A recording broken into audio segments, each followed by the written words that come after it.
इकबाल भाई, आप chief selector भी रहे हैं, आपने बांग्लादेश की टीम को माजी में देखा है, लेकिन इस टीम को आप कैसे देखते हैं? 2 स्पिनर्स उन्होंने खिलाए, शकीबुल हसन और ऑफ स्पिनर मेहदी हसन मिराज। पहली इनिंग में दोनों ने 1-1 विकेट ली, जब पाकिस्तान की 6 विकेटें गिरी। दूसरी इनिंग में उन्होंने 7 विकेटें ली, यानी कि 9 विकेटें उन्होंने, 16 में से 9 विकेटें उनके स्पिनर्स ने ली, और आपकी स्पिन बॉलिंग थी नहीं, साइम अयूब ने 1 विकेट ली। कैसे देखते हैं? कॉम्बिनेशन दुरुस्त नजर आया आपको रावलपिंडी में? देखिए, बांग्लादेश की टीम ने की जो प्लानिंग थी वो 5 रोज़ा मैच की थी, और 1 रोज़ा मैच की नहीं थी। उन्होंने चौथे 5वें दिन उनको पता था कि विकेट जो है वो टर्न लेगा, तो इसलिए उन्होंने अपने फोल्ड में 2 स्पिनर्स भी रखे थे। और शकीब जो है वो एक्सपीरियंस बॉलर है, 237 विकेटें थी इस टेस्ट मैच से पहले उसकी। बिल्कुल। और मेहंदी के आपने बॉलिंग देखी, वो भी आउटस्टैंडिंग उसने बॉलिंग की है, तो क्रेडिट गोज टू देम कि उन्होंने जो प्लान किया था उसके मुताबिक एग्जीक्यूट किया, और वैसे ही पाकिस्तानी खेले जैसे वो खिलाना चाहते थे।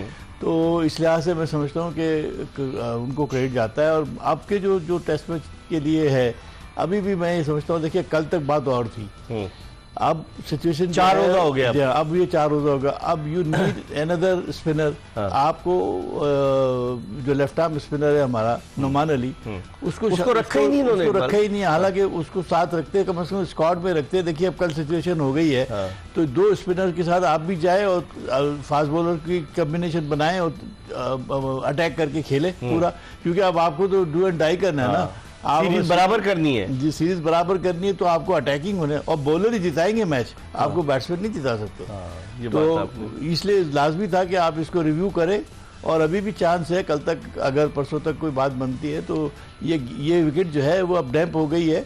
नीचे से चाहे कितना भी आपने कवर किया हो, लेकिन जो पानी की सलाहियत है वो नीचे तो जमीन में तो जाता ही है। तो ये तीसरे चौथे दिन ब्रेक लेगी, टर्न लेगी, डेफिनेटली होगा। और ग्राउंड भी हैवी है, शॉट्स भी लगने मुश्किल है, बाउंड्री भी लगनी मुश्किल है, तो इसलिए ये मैच जो है बड़ा इंटरेस्टिंग होगा। पाकिस्तान ज्यादा प्रेशर में है, क्योंकि पाकिस्तान को लेवल करना है सीरीज। एग्जैक्टली। लेकिन इकबाल भाई, उन्होंने देखे किस तरीके से उनका एक फास्ट बॉलर आपने देखा, नाहिद राना बड़ा नातजुर्बाकार है, 146.6 किलोमीटर पर आवर की स्पीड से उसने बॉलिंग की। हमारे यहाँ फास्ट बॉलर नसीम शाह और शाहीन शाह अफरीदी की स्पीड बिल्कुल नजर नहीं आई, और फिर उसके अलावा मोहम्मद अली और फिर खुर्रम शहजाद इतने इंप्रेसिव नहीं रहे। यही वजह है कि उन्होंने 565 रन बना डाले। आपकी बात दुरुस्त है। बात यह है कि जितने चारों फास्ट बॉलर हैं, आप उनकी स्पीड देखें 135 से नीचे ही है। हाँ बिल्कुल, ठीक है ना। अब वो इस स्पीड पे तो आप किसी को नहीं गिरा सकते ना। तो ना ही बॉल ने इतना ज्यादा स्विंग लिया या सीम किया, हमें जो नजर नहीं आया। फिर अगर फिटनेस भी मुझे लगता है कि इन लोगों की जो है भी इतनी अच्छी नहीं है, क्योंकि एकदम ये ग्राफ इन फास्ट बॉलरों का नीचे आया है। 8 महीने के बाद हम कोई टेस्ट मैच खेल रहे थे। एग्जैक्टली। तो इसलिए मैं समझता हूँ कि ये या तो ज्यादा रिलैक्स हो गए, या ये फिट नहीं है, टीम को हल्का ले रहे हैं, ये भी हो सकता है। हल्का लेते हैं, लेकिन अब इनकी तबीयत सही हो गई है, मेरा ख्याल है इनको बड़े विनम के साथ जाना पड़ेगा।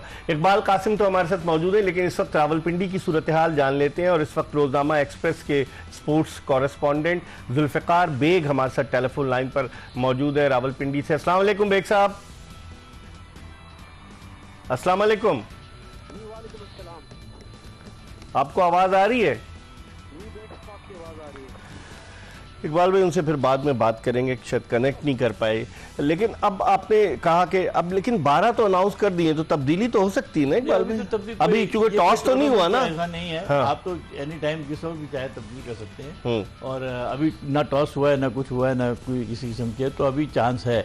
मगर यह है कि अब उनकी प्लानिंग क्या है। देखिए बात यह है कि हमारे और आपके कहने से तो कुछ नहीं, हम तो अपनी राय दे सकते हैं, सही, लेकिन जो इम्प्लीमेंट करना है वो तो कोचेज और कैप्टन ने डिसाइड करना है। और तो मैं समझता हूं कि अभी तक कोऑर्डिनेशन नजर नहीं आया कोच के दरमियान और कैप्टन के दरमियान, वरना ये 487 पे ये डिक्लेयर बनता नहीं था, नहीं बनता किसी भी सूरत में। अगर शान मसूद को गाइडेंस की जरूरत थी तो कोच को चाहिए था कि बताना चाहिए था कि भाई इतने रन पे आप करने क्या जा रहे हो, 5 दिन का मैच है, आप इतनी जल्दी, और अभी विकेट भी है, दूसरे दिन ही आपने जो है वो आप तो मैक्सिमम 600, 650, 500, 550 रन करो, ताकि वो अंडर प्रेशर आए। दो मरतबा खिलाओ, और आप जैसी बॉलिंग आपने ली है, 4 फास्ट बॉलर के साथ जा रहे हो, तो उसका पूरा फायदा तो उठाना चाहिए। सही। लेकिन इकबाल भाई, एक और चीज कि आपकी बैटिंग भी तो नाकाम हो रही ना। बाबर आजम को इन्होंने, पाकिस्तान का सुपरस्टार तो है नो डाउट उसकी परफॉर्मेंसेस, लेकिन दिसंबर 2022 के बाद से उसने टेस्ट मैच में कोई निस्फ सेंचुरी नहीं बनाई।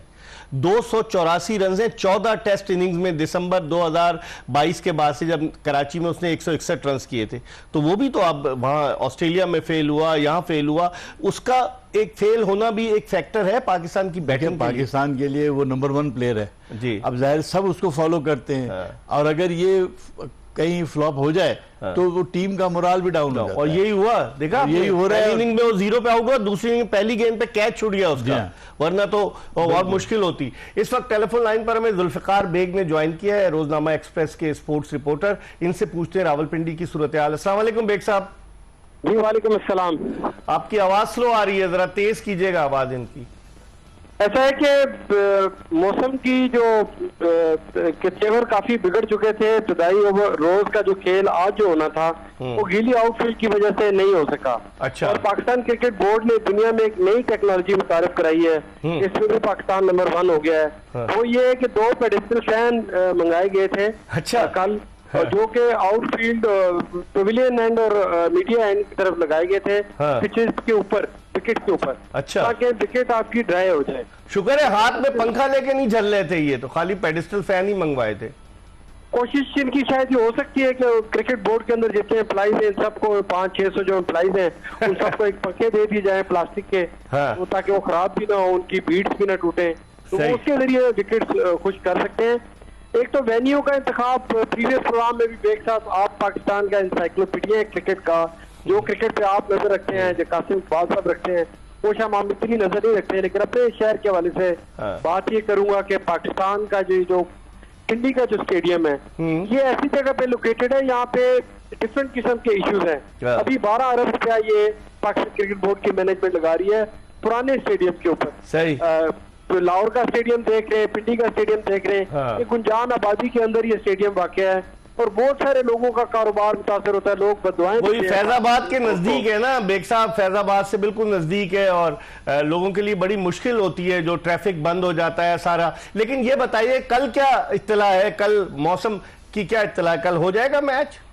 देखिए जी, जो फोरकास्ट के मुताबिक अगर चले, मेट ऑफिस से भी हमारी बात हुई है, उनकी मैनेजमेंट का भी ये कहना है कि जो रेन जो सिस्टम है उसके तहत तो जो गहरे बादल रात ही में ट्रेवल करते हैं यूजुअली, तो पॉसिबिलिटी है कि कल भी बारिश होगी।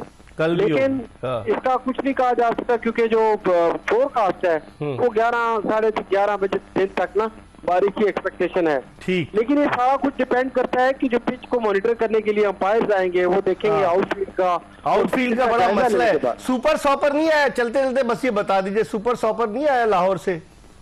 नहीं, वो मेरी नजर से तो नहीं गुजरा, लेकिन मैंने पंखे देखे हैं जिसका हमने स्टोरी भी आज की है, और पंखों को देख के काफी हैरान हुआ। चले, वो पंखे भी वो होंगे जो एनर्जी सेवर्स पंखे एक नए आ गए ना, तो वो बिजली कम खाते हैं। बहुत बहुत शुक्रिया आपका जुल्फिकार बेग साहब, रोजनामा एक्सप्रेस के sports reporter, Rawalpindi cricket stadium से हमें सूरत हाल बता रहे थे। इकबाल कासिम पाकिस्तान के फॉर्मर चीफ सेलेक्टर हमारे साथ मौजूद है। हम एक ब्रेक की तरफ बढ़े और ब्रेक के बाद वापस आएंगे, मजीद बात करेंगे। Stay tune to express news.